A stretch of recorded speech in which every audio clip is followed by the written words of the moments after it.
اچھا یہ بتائیے گا فواد چودھری صاحب والا معاملہ کیا ہوا؟ یہ تو ہم نے سنا تھا کہ آپ کی پارٹی میں آ جاتے ہیں تو لوگ مستحکم ہو جاتے ہیں، استحکام بھی بخش دیتے ہیں آپ ان کو، لیکن یہ کیا ہوا کہ فواد چودھری صاحب اب جیل کے، ظاہر ہے اب ان کو 14 دن کی ریمانڈ پر بھیج دیا گیا اڈیالہ، تو یہ معاملہ کیا ہے؟ یا واقعی کوئی کرپشن کا کیس ہے؟ یہ 2023 کا بڑا فریولس کیس لگ رہا ہے، آپ اس کو کیسے دیکھتے ہیں؟ کیا پھر آپ کی پارٹی ڈس ایسوسیٹ کرے گی اپنے آپ کو فواد چودھری صاحب سے نہیں، اف پروون گلٹی؟ ہماری پارٹی کا کوئی لینا دینا نہیں ہے. بات تو بڑی کلیئر سی کروں گا. ٹھیک ہے، آپ کو بظاہر نظر آ رہا ہے کہ کرپشن کا کیس ہے اور اس طرح کے کئی الزامات ان کے اوپر جیلم کے اندر ٹکٹوں کی تقسیم کے حوالے سے بھی 2018 کے الیکشن میں آپ کو زبان زد عام ملیں گے. لیکن جو میں آپ کو بتاؤں، کچھ چیزیں ایسی ہیں جو میری پرسنل انفارمیشن بھی ہے، اسلام آباد پنڈی میں بیٹھے ہونے کی وجہ سے بھی میری انفارمیشن یہ ہے کہ ان کو ریلیف ملا. ریلیف ملنے کے بعد جو چیزیں، جو کمٹمنٹس، جو معاملات تھے، انہوں نے وائلیٹ کیا. وائلیشن کرنے کے بعد پھر انہوں نے ہر طرف کھیلنا شروع کر دیا. بندہ دو پاسے کھیڑ دے نا، یہ دو پاسے نہیں، یہ 3 سے 4 پاسے کھیڑ دے رہے. اور لوکل اسٹیبلشمنٹ، ملکی اسٹیبلشمنٹ، اور پھر پی ٹی آئی، اور پھر نون لیگ. اب سہیل بڑائچ صاحب کا انکشاف آپ کے سامنے آج سے 3-4 دن پہلے کہا کہ سہیل بڑائچ صاحب نے کہا کہ مجھ سے رابطہ کیا اور مجھے جناب ریکویسٹ کی کہ نون لیگ والوں سے میرے معاملات ٹھیک کروائے جائیں، شمولیت کے حوالے سے اور الیکشن ٹکٹ کے حوالے سے. پھر جو اصل چیز جو میں آپ کو خبر دے رہا ہوں جو آپ کے پاس ہوگی، ہوا یہ کہ یہ اسلام آباد کے اندر کچھ ملکوں کے سفیروں سے انہوں نے ملاقات کی. اس ملاقات میں وہ یورپین ممالک کے تھے. ان سفیروں کو انہوں نے پراپر طریقے سے موٹیویٹ کرنے کی کوشش کی کہ چیئرمین تحریک انصاف کے اوپر ظلم ہو رہا ہے، پاکستان کی ریاست جناب انسانی حقوق کی دھجیاں اڑا رہی ہے. پاکستان کی ریاست اور حکومت کے خلاف پورے کا پورا انہوں نے چارج شیٹ پیش کی اور مطالبہ کیا کہ چیئرمین تحریک انصاف کو رہا کرنے کے لیے یا ان کو ریلیف دینے کے لیے آپ اپنی اپنی حکومتوں کو یہ کہیں کہ وہ پاکستان کے اوپر فائنینشیل اور اکنامیکل اور سوشل جناب آبلیگیشنز لگائیں، کنسٹرینٹس لگائیں، پابندیاں لگائیں. یہ پھر جو باتیں جن سفیروں کے ساتھ یا جن لوگوں کے ساتھ کی، انہوں نے پاکستان کے ارباب بست و کشاد کو جناب آگاہ کیا. اب انہوں نے کہا کہ ہم نے ان کو ریلیف دیا باوجود اس کے کہ 9 مئی کے واقعات کے حوالے سے چیئرمین تحریک انصاف کا اصل جو جناب مشورہ دینے والا اور جو اصل کرتا دھرتا تھے یہ تھے، اور میں اس کا آئی وٹنس بھی ہوں کئی مواقع کا. تو انہوں نے کہا کہ ریلیف بھی دو اور اس کے بعد ریاست کے خلاف جناب یہ اس قسم کی ایکٹیویٹیز کرے. تو اس وجہ سے کوئی گڈ بک میں وہ نہیں تھے کسی حوالے سے بھی.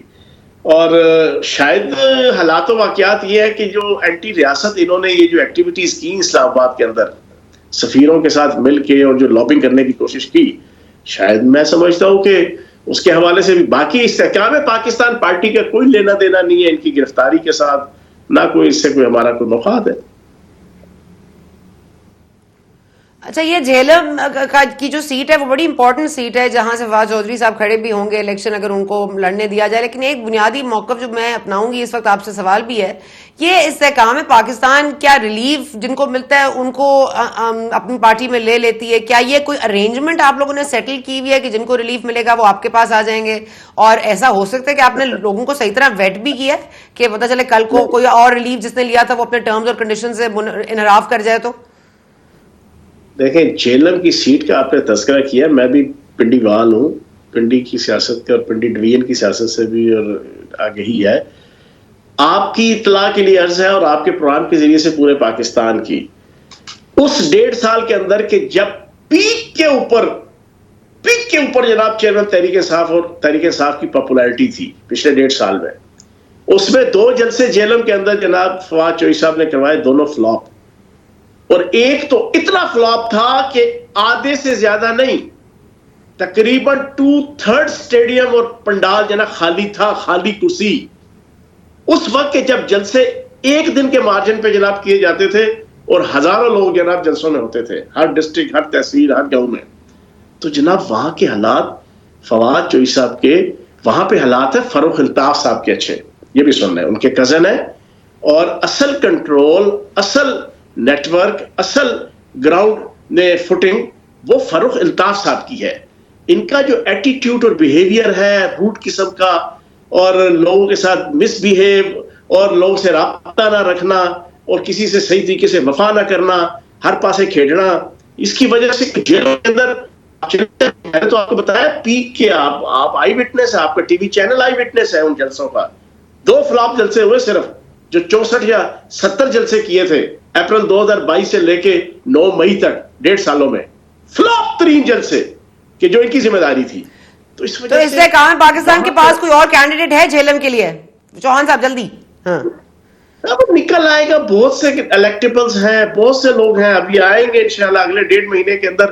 پورے پنجاب کے اندر آپ کو تقریباً جتنے M N A M P S Tehreek Insaf کے تھے ان کی اکثریت انشاءاللہ جناب آئی پی پی کے اندر آئے گی.